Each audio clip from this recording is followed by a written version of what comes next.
myself. In my life, my health is more important.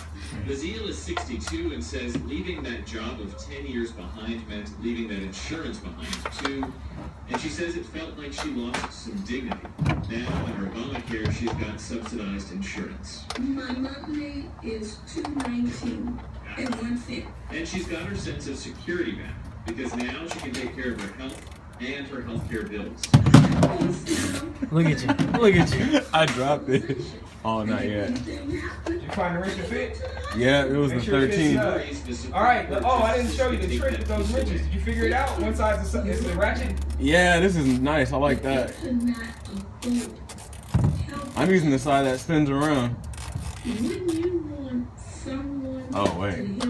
I don't think it actually fits. Oh, yeah, baby. Using this side. I spent 3 days driving around Louisiana talking to people who had signed up and gotten subsidies under Obamacare. Jimmy C. You had a minute right now. Of Zachary, half an hour north of Bazile's home.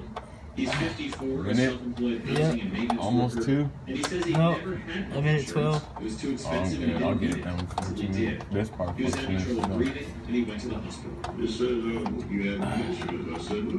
Rather than pay a lump sum up front, he went home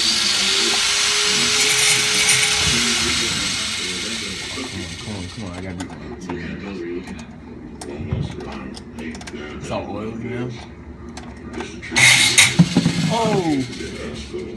Oh, look at all that oil. Saved you almost 14 days. C says he got Yeah, a lot boy. of financial assistance. Rule number 1, wear safety glasses. Was it over for the 2? Yes, it This was. guy. Why did they come after you? But now Obamacare is Nothing. he says having insurance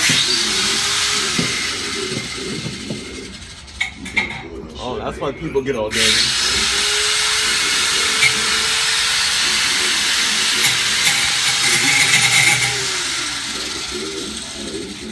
about 4 hours worth of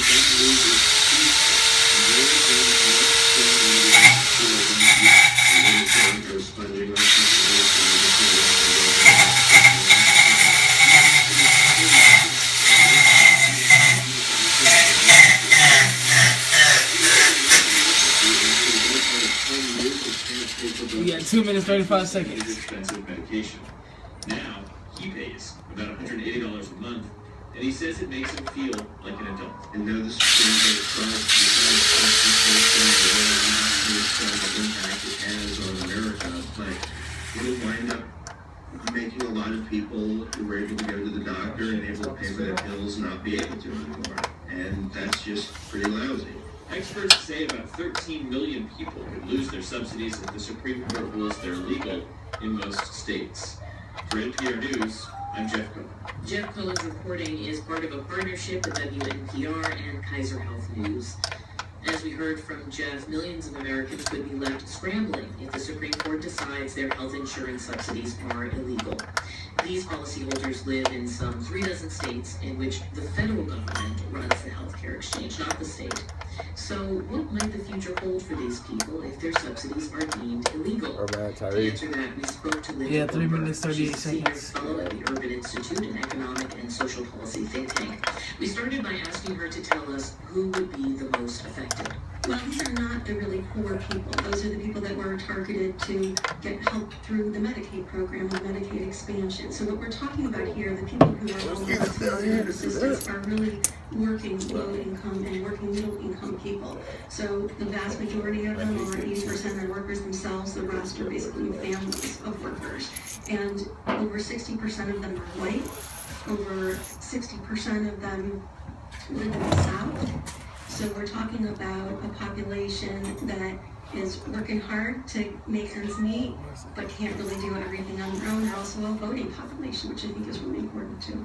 So help us understand, for state leaders, a governor who is faced with a potential ruling here, I mean, what are their options?